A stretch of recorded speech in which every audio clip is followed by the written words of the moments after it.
So here is exercise 2.3 of chapter 2. Simplification इसमें ज्यादातर question जो सिंप्लीफाई वाले हैं। कॉपी करने से पहले मैंने एक बार सब सुन लिया बॉक्स से बेटा, फिर बहुत आसानी से सारे क्वेश्चन सॉल्व हो जाएंगे। कल हमने जो कंसेप्ट पढ़ा था वो ये पढ़ा था कि जब भी किसी भी नंबर की बेस सेम होती है और वो मल्टीप्लाई हो रही हो तो उसकी पावर ऐड हो जाती है। जैसे ये कॉपी नहीं करेगा तो समझाने के बता रहा हूं। जैसे कि मैं नंबर लिखा था 2 की पावर 4 मल्टीप्लाई बाय 2 की पावर 3, तो ये बेस सेम की पावर है तो इसको कैसे लिख देते हैं? इसको मैं कैसे लिखूंगा? 2 की पावर 4 प्लस 3 कितनी हो जाएगी? 7 ऐड हो जाएगी ना। इसी तरह अगर आगे बार लिखा हुआ a की पावर 3 मल्टीप्लाई बाय a की पावर 5, तो आंसर क्या आएगा? 3 प्लस 5 कितने हो जाएंगे? 3 प्लस 5 अगर मैं 2 करूंगा तो 8 हो जाएंगे। a की पावर क्या हो जाएगी? 8। ये रूल हमने कल पढ़ लिया।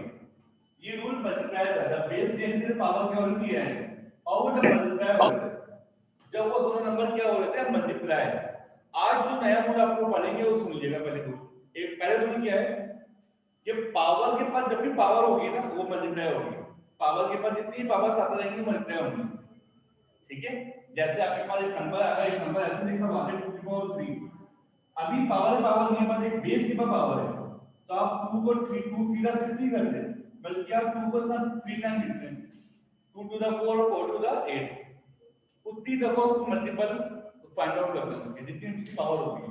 ये सिंपल बेस की पावर के बाद हो रही है। लेकिन अगर नंबर आगे पर लिखा हुआ है 2 की पावर 2 और उसकी पावर 3,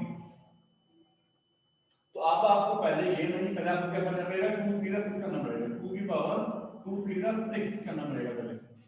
अब 2 को 6 टाइम मल्टीप्लाई करना पड़ेगा। ऐसा 2 multiply by 2 multiply by 2 multiply by 2, और यही पे हम लिखे तो हमने 2 मल्टीप्लाई बाय 2 मल्टीप्लाई बाय 2 इस तरह 2 को फिर 6 टाइम मल्टीप्लाई करेंगे, आंसर 64 आएगा। 2 to the 4 4 to the 8 8 to the 16 60 to the 32 32 to the 64। इसका मतलब है 2 की पावर 3 जो बनी थी 2 की पावर 6, उसका आंसर क्या आया है? 64 उसका आंसर आएगा। ठीक है, एक तो हमने ये चीज कंसेप्ट क्लियर करना है कि पावर के बाद जब भी पावर होगी, जितनी पावर आ जाए बेशक, जितनी पावर आ जाए, जैसे घर बनते हैं ना, घर की एक बेसमेंट बनती है, बेस के बाद ऊपर first floor second floor third floor जितनी पावर आ जाए वो सारी उसकी पावर्स हैं। ठीक है, सर यहां बोलो सर यस। सर मैं कह रहा हूँ कि ब्रैकेट आना जरूरी है अगर पावर के ऊपर पावर है। हाँ ब्रैकेट लाजमी है, ब्रैकेट लाजमी है। अच्छा, अपने माइक अभी आपको ऑन नहीं करिएगा, जब मैं लेक्चर कंप्लीट करूंगा मैं माइक ओपन करूंगा, फिर आप सवाल कर लीजिएगा। ठीक है, अभी माइक को ओपन नहीं करिएगा।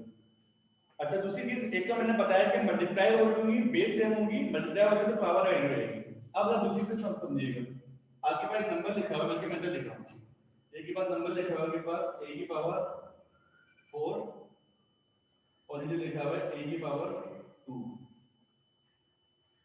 कल क्या पता था कि कोई चीज मल्टीप्लाई हो रही हो, जैसे कल मैंने ये पढ़ा था ए की पावर 4 फॉर एग्जांपल और ए की पावर 2, तो यहाँ पे बेस सेम की पावर क्या होगी? क्या है?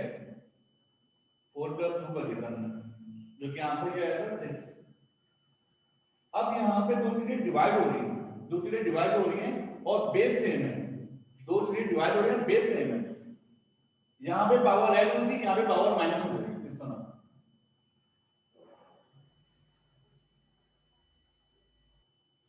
तो जब सेम बेस हो और दोनों फ्रैक्शन में हो, दोनों डिवाइड हो रही हो, तो उनकी पावर जो आपस में माइनस हो जाएगी, तो आंसर क्या आएगा? आपका बेसिकली इसका आंसर आएगा a की पावर 2। ठीक है, बहुत सिंपल सी बात है। जब मल्टीप्लाई हो रही हो, बेस सेम हो, तो पावर को क्या कर देंगे? ऐड। और जब बेस सेम हो और डिवाइड हो रहे हो तो क्या कर देंगे? माइनस। ये कंसेप्ट मैंने आपको आज बताना था। अब तो देख लें 2.3 बहुत जल्दी से सॉल्व हो जाएगी हमारे पास, कोई इशू नहीं है इसके अंदर। 3 के पावर के बाद पावर है, तो 3 टू द क्या हो जाएगा? 6। 10 की पावर क्या आ जाएगी? 6। अगर आप आंसर में ये लिखना चाहते हैं 10 की पावर 6 लिख लें, या अगर आप 10 को 6 टाइम मल्टीप्लाई करना चाहते हो मल्टीप्लाई करके आंसर लिख लें। बेटर ये है कि मैं तो ये लिख रहा हूं आंसर 10 की पावर 6 तक। आप घर पे अगर आंसर लिखना चाहते हैं आप क्या करें? 10 को 6 टाइम मल्टीप्लाई करें। 10 मल्टीप्लाई बाय 10 मल्टीप्लाई बाय 10 एक बहुत बड़ा नंबर है, उसको कैलकुलेट करने में भी थोड़ा टाइम लग जाएगा, इसलिए मैं वो नहीं लिख रहा, आप खुद लिख सकते हैं। ठीक है, अगर यहां देख लें पावर से पावर क्या हो रही है, मल्टीप्लाई। इसका जो आंसर है आप घर पे खुद लिखेंगे, मैं लिखने लगे बता देता हूँ। इसका आंसर आप खुद लिखेंगे आगे, इसका आंसर आपका ये खुद लिखना है। 10 को 6 से मल्टीप्लाई करेंगे, कैलकुलेटर से मल्टीप्लाई करके देखिएगा क्या आ रहा है।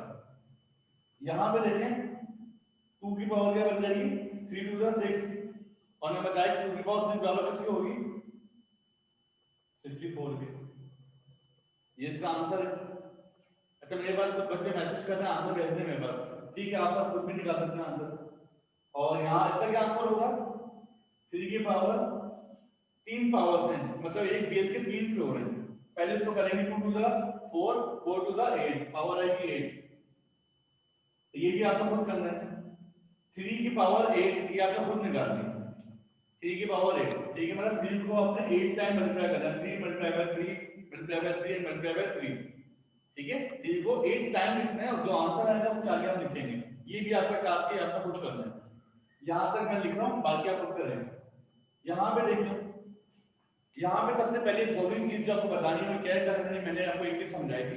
अगर बेस के साथ साइन माइनस को, बेस के साथ साइन किसको, माइनस का, और पावर इवन नंबर हो तो माइनस एक्सक्लूड हो जाता है, माइनस को फिर हम नहीं लिखते। इसका मतलब जब मैं इसको लिखूंगा -2 की पावर, जब यहाँ पे आ जाएगी 2 टू द पावर 4 हो जाएगी। अब पावर है 4, 2 से 2 पावर मल्टीप्लाई होगी, पावर क्या आ गई 4। अब जब इसका आंसर आएगा ना, जब आंसर आएगा वो 16 आएगा। माइनस नहीं लिखते जब बेस के साथ आंसर माइनस हो और पावर जो हो इवन नंबर हो। अगर पावर कुछ ऐसी होती आपके पास, फॉर एग्जांपल 5, 7, 11, 9, ठीक है, तो फिर मैं आपके साथ यहाँ साइन लगाता माइनस का। ये मैंने कल रूल बताया था कि ऐसा मैं क्यों किया था। अब यहाँ देखिए ये सारे आंसर हो गए 4 पार्ट्स के। पार्ट नंबर 5 को देखिए, बेस सेम है लेकिन पावर डिवाइड हो रही है। अभी मैंने बताया था क्या करेंगे, बेस को एक दफा लिखें और आप करते हैं 7 माइनस 2, तो आंसर क्या आएगा 3 की पावर 5। अब आप इसका आंसर खुद ही लिख लें कि 3 को 5 का मल्टीप्लाई करेंगे, आंसर क्या आएगा 3 to the 9, 9 to the 27, 27 to the 81, तो 81 3 का आई थिंक 243 आएगा, ठीक है। वो आप यहाँ पे आंसर लिखेंगे। यहाँ पर भी देखें, यहाँ पे सबसे पहले मुझे एक चीज समझ में आ रही है, वो क्या है, ये माइनस खत्म हो जाएगा, ठीक है। दोनों की पावर इवन नंबर है, जब पावर इवन नंबर होगी तो माइनस एक्सक्लूड हो जाएगा। मैं पहले स्टेप में माइनस लगाऊंगा, -4 लिखा मैंने, और पावर कर दूंगा 4 - 2, ठीक है। बेस दोनों की सेम थी और डिवाइड हो रहा तो पावर हो गई माइनस, तो -4 की पावर मेरे पास आंसर आएगा ऊपर 2, और उसका आंसर आ जाएगा 16। 4 का स्क्वायर क्या होगा 16, और 4 है 16, और माइनस में नहीं लिखूंगा क्योंकि पावर क्या है, इवन नंबर है, बी रिमेंबर। ये सारे स्टेप जो माइनस है ना, आगे जब मैं 2.7 2.8 पढ़ाऊंगा आप अचानक चाहिए सर आपने माइनस क्यों नहीं लिखा, तो आप अंडरस्टूड रहिएगा, मैंने माइनस इसलिए नहीं लिखा क्योंकि पावर जो है वो इवन नंबर थी। पावर जब भी इवन नंबर हो गया हम बेस से माइनस का साइन हटा देंगे। क्यों हटा दें, ये भी मैंने कल आपको बताया था। यहाँ पे मेरे पास देखें बेस सेम है और दोनों डिवाइड हो रहे हैं, तो आप क्या लिखेंगे a power 9 - 2, it will becomes a into power 7, ठीक है। दोनों बेस सेम जो डिवाइड हो रहे हैं तो दोनों आपने माइनस करके 9 - 2 बिकम्स 7। अच्छा यहाँ पे देखिए आप जो तरकीब शुरू हो रही है, अभी तक वो आपको समझा रहे हैं, अब वो एक्चुअल क्वेश्चन की तरफ आ रहे हैं एक्सरसाइज पर। ये दोनों चीजें आपस में डिवाइड हो रही है, आपको पता है 4 हो रहा है, आपस में मिलेंगे 4 1 4 4 2 क्या हो जाएगा 8, तो ऊपर बचेगा 4 1 4 एंड 4 2 क्या हो जाएगा 8, दोनों कैंसिल हो जाएंगे। यहाँ बचेगा पर 2 a क्यूब b 5 और नीचे बचेगा a b। जब किसी भी वेरिएबल के ऊपर पावर नहीं होती तो पावर 1 होती है, ये तो पता है सबको, पावर क्या होती है 1। इसका मतलब देखिए a 3 और a आपस में डिवाइड हो रहे हैं, इसी तरह b 5 और b आपस में डिवाइड हो रहे हैं। बेस सेम है, पावर माइनस होगी, जैसे यहाँ कर दिया हमने, बेस सेम पावर होगी माइनस। यहाँ पे और चीजें भी हैं, आप उनको वैसे छोड़ देंगे, 2 को मैं ऐसे छोड़ दूंगा, लेकिन a में से यहाँ पे मैं क्या लिखूंगा 2, मैं लिखूंगा 2 a की पावर 3 - 1 और b की पावर 5 - 1। ये आपको लिखना पड़ेगा, पावर बेसिकली डिवाइड हो रही है, तो आंसर क्या आएगा 2a² और b की पावर 4, ये आपके पास आंसर होगा, ठीक है। चलिए इसको कॉपी करें फिर हम आगे चलते हैं।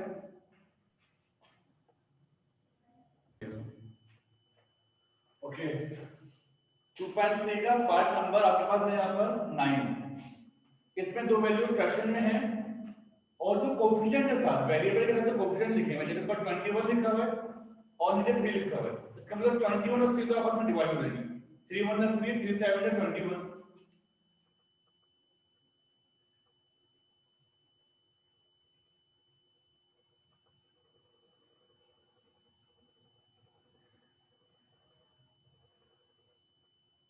3 1 3 3 7 21।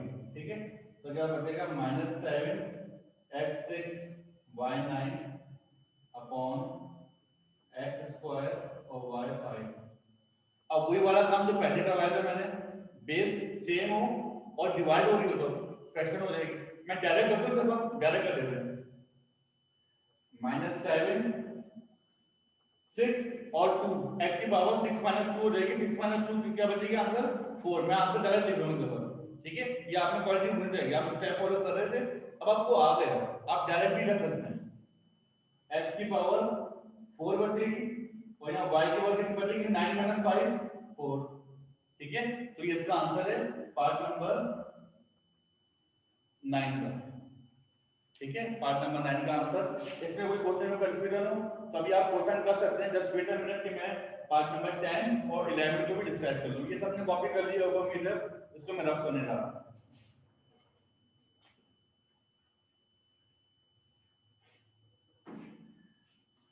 पार्ट नंबर 10 का देखें। पार्ट नंबर 10 में यहाँ पे कोई कोएफिशिएंट तो नहीं दिया हुआ जैसे जिसको डिवाइड कर दो, जैसे 21 3 को डिवाइड किया था, यहाँ कोई ऐसा नंबर नहीं दिया हुआ है। डायरेक्ट दिया हुआ है बेस सेम और डिवाइड हो रहे हैं। ठीक है, हम माइनस कर लेंगे सिंपल। पहले स्टेप में बता देता हूं मैं डायरेक्ट। m प्लस n की जो पावर है वो 7 - 6 हो जाएगी और जो p प्लस 2 की पावर है वो हो जाएगी -5 - 2। ठीक है, तो m प्लस n की पावर क्या बचेगी आपके पास 1। 1 को हम पावर में मेंशन नहीं करते क्योंकि 1 तो पावर हमेशा है, हर नंबर पे है। और यहाँ पावर बचेगी आपके पास 3, ये आपके पास का हो जाएगा answer. That is the answer of part number 10। इधर देखिएगा पार्ट नंबर 11 की तरफ। यहाँ पे भी हमें नंबर दिए हैं, जैसे यहाँ पर 21 को आपने 3 से डिवाइड करा था, यहाँ पे 20 बना 4 से, फिर दोनों की तरफ साइन माइनस का है, माइनस से माइनस भी कैंसिल हो जाएगा। ठीक है, पर ये माइनस इधर माइनस, तो भी यहाँ पे हम क्या कर सकते हैं, ये स्टेप में डायरेक्ट कर रहा हूँ। ठीक है, पहले तो बेहतर ये होता है कि आप पहले क्वेश्चन बता रहे हैं, वो क्वेश्चन बताने के बाद सॉल्व करें। तो चलिए मैं क्वेश्चन बता देता हूँ। -20 2p - 3q की पावर 12 4 - 3r की power 3 divided by -4 2p - 3q की पावर 9 और 4 - 3r।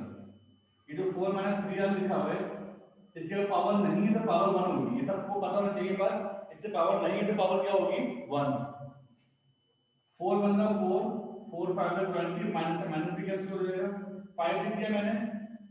इन दोनों की बेस सेम है तो पावर हो जाएगी -2p - 3q में 1 टाइम लिख दूंगा और पावर हो जाएगी 12 - 9 12 - 9 4 - 3r पावर हो जाएगी 3 - 1। ठीक है, नीचे पावर जो थी वो 1 थी। अब लिख दूंगा 5 it is 2p - 3q will become power 3 and here power will remain 2। Power का आंसर क्या आएगा 2। ये हमारा आंसर हो गया क्वेश्चन नंबर 11 का।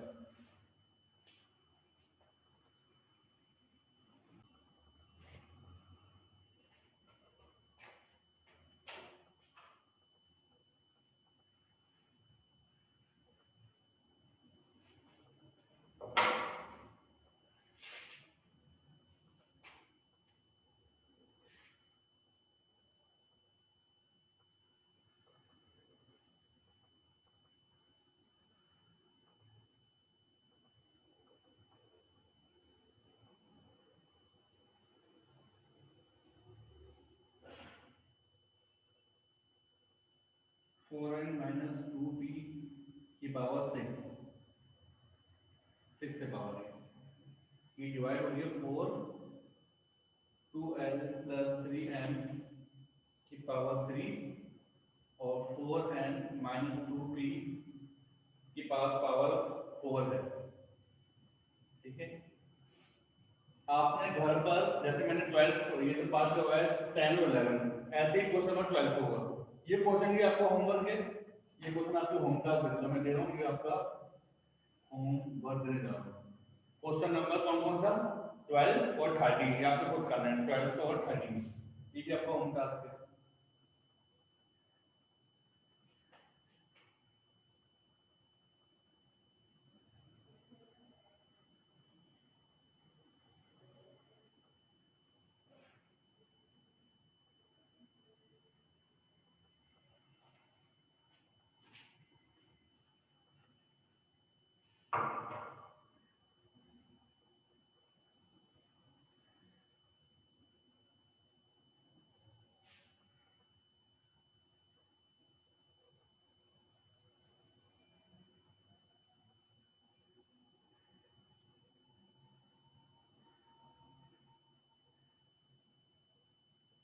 Okay, so these both the questions are, ये आपके क्वेश्चन ले लो बेसिकली, ये आपके हो गए होमवर्क।